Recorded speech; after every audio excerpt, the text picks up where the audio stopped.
Everyone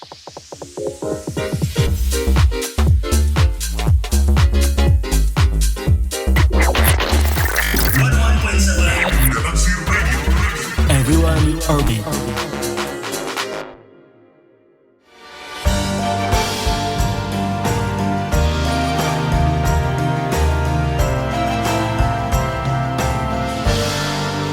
Gema Budaya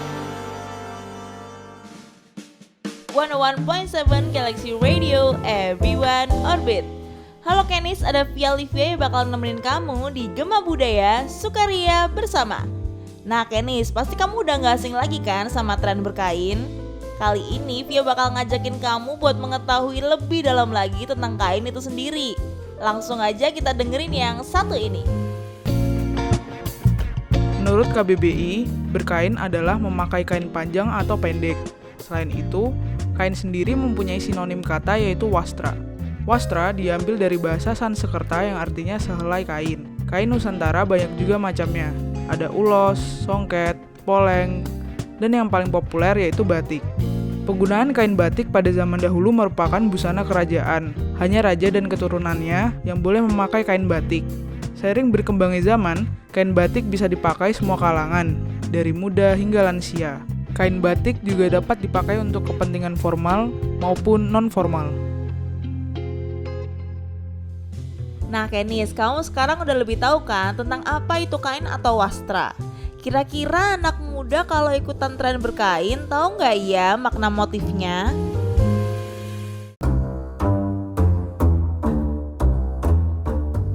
Jujur ya, buat aku pribadi, aku kurang ngerti sih sama filosofinya sendiri. Kalau tahu motifnya aku enggak. Nggak tahu sih, cuma ikut-ikutan aja kayak teman-teman yang lain, kan baru tren tuh. Aku juga enggak, soalnya kayak bagus aja kalau dipakai. Jadi OTD gitu ya, enggak ngerti sih maknanya apa. Mungkin kalau orang yang tertarik sama seni sih bakal nyari tahu ya arti dan maksud dari filosofi kainnya itu. Tapi buat jujur, yang penting pakai aja gitu buat ngelestariin budaya kita yang hampir punah.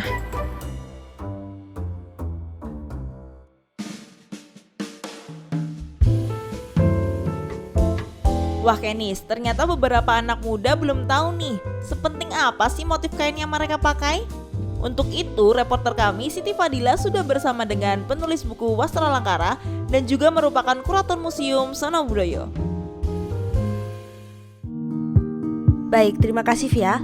Oke Kenis, Siti sudah bersama dengan Mas Fajar Wijanarko. Mas Fajar, sepenting apa sih Mas untuk anak-anak muda mengetahui filosofis corak pada kain Nusantara yang dipakai? Kalau bicara sepenting apa, masyarakat hari ini harus mengetahui filosofi, seperti halnya kalau hari ini kita butuh makan. Sepenting itu, sesederhana itu, karena kalau bicara tentang kain, tidak semua kain itu bisa digunakan. Tidak semua kain punya maksud baik. Tidak semua kain itu bisa merepresentasikan dari keinginan si pengguna.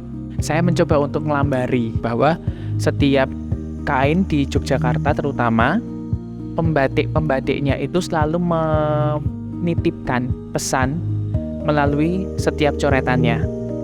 Misalnya sido luhur, sido asih, biar luhur, biar disayang. Kemudian mukti mulya. Mulya itu biar si pengguna ini memiliki derajat kekayaan. Kemudian mukti itu biar bermanfaat bagi sesama. Nah, kalau kemudian si pengguna tidak tahu, atau paling tidak pesan si kain itu tidak tertangkap oleh si pengguna, lagi-lagi akhirnya maksud dari menggunakan kain hanya sekedar fashion, sekedar mode gitu. Nah, lagi-lagi fashion dan mode pun kan berputar. Sehingga mau tidak mau dalam menyikapi ini harus lebih bijak. Misalnya memadu padankan kain dengan kebaya. Kainnya mungkin terlihat coraknya menarik seperti motif cangkring, motif slobok. Padahal dua motif ini di Yogyakarta dilarang digunakan. Slobok hanya digunakan oleh masyarakat yang dia akan melayat ketika ada orang yang meninggal. Sementara cangkring hanya digunakan sebagai kain untuk upacara adat yang dilabuh, bukan sebagai bagian dari penutup tubuh bagian bawah. Nah, hal-hal seperti ini yang nampaknya mungkin tanda kutip ya, mungkin menjadi satu perhatian dan kegelisahan hari ini untuk bisa diwartakan terus-menerus.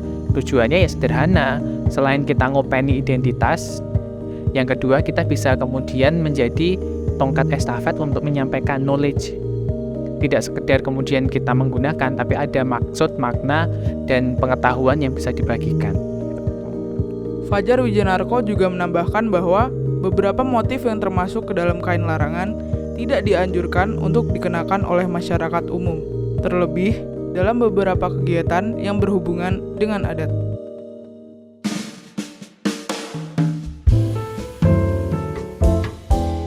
.7 Galaxy Radio, everyone orbit. Selanjutnya nih Kenis, kita akan dengerin penjelasan tentang macam-macam motif batik larangan dalam tren berkain oleh anggota komunitas seniman muda Ketoprak DIY, Nur Rosyid Hidayat.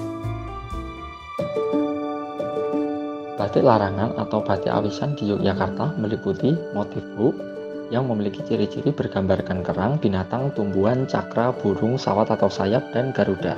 Kemudian motif kawung memiliki ciri-ciri pola geometris dengan 4 bentuk elips yang mengelilingi satu pusat. Kemudian motif parang. Motif parang merupakan bagian dari motif lereng yang memiliki 4 parang tidak boleh digunakan, yaitu parang rusak barong, parang barong, parang gendre, parang klidik. Kemudian motif semen. Motif semen memiliki ciri-ciri bergambarkan gunung, garuda, sayap, candi, dan naga.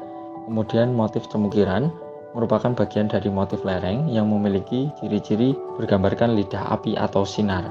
Kemudian motif rujak sinde memiliki ciri-ciri setengah kawung, banji sawut, melinjon, teritis, odo-odo, dan untu walang. Kemudian motif udan liris memiliki arti yaitu hujan gerimis dan memiliki ciri-ciri hampir sama dengan rujak sinde. Yap Kenis, itu dia beberapa motif yang gak boleh digunakan. Selanjutnya kita langsung terhubung dengan narasumber kita yang akan memberikan penjelasan mengenai motif batik parang. Berikut pendapat dari mahasiswa pendidikan Jawa Universitas Negeri Yogyakarta. Perkenalkan, nama saya Akmal Nasis dari program studi Pendidikan Bahasa Jawa Fakultas Bahasa dan Seni Universitas Negeri Yogyakarta. Untuk motif batik parang sendiri, kenapa termasuk motif batik larangan? Dikarenakan motif batik parang biasa digunakan oleh raja ataupun permaisuri. Larangan tersebut sebagai wujud rasa menghargai kawula biasa atau rakyat biasa terhadap seorang raja.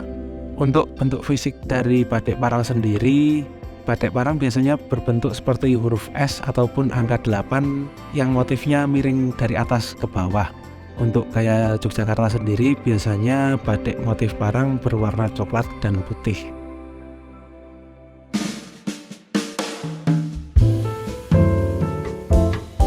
Nah, kira-kira gitu Kenis. Tadi kita sudah dengarkan bersama pendapat dari beberapa sudut pandang mengenai motif-motif batik yang sebaiknya dihindari bagi masyarakat umum, terutama pada masa tren berkain seperti saat ini. Kayak motif batik parang, motif kawung, motif semen, dan lain-lainnya. Kenis, kira-kira minggu depan ada topik menarik apa lagi ya yang akan dibahas? Makanya tetap pantengin Gema Budaya Sukaria Bersama setiap hari Sabtu jam 10 pagi hanya di 101.7 Galaxy Radio, everyone orbit. Via Livia pamit, bye-bye.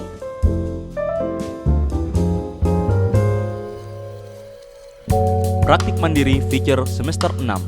Produksi Feature Radio Gema Budaya. Episode Wastra Nusantara. Produser Siti Fadila. Pengarah acara Alfiras. Penulis naskah Zahra Finavansa Rahakarvi. Penyunting suara Fatan Al-Aqsa. Pengarah musik Muhammad Gosi Tirtau Gautama. Narator Sofi Novi Ardana. Penyiar Alivia Hidayanti. Pembimbing Sukhrova Rizkia, Dion Vanditya, dan Henry Sulistyo. Terima kasih kepada narasumber Fajar Wijanarko, Nur Rosyid Hidayat, Akmal Winasis. Produksi 2023.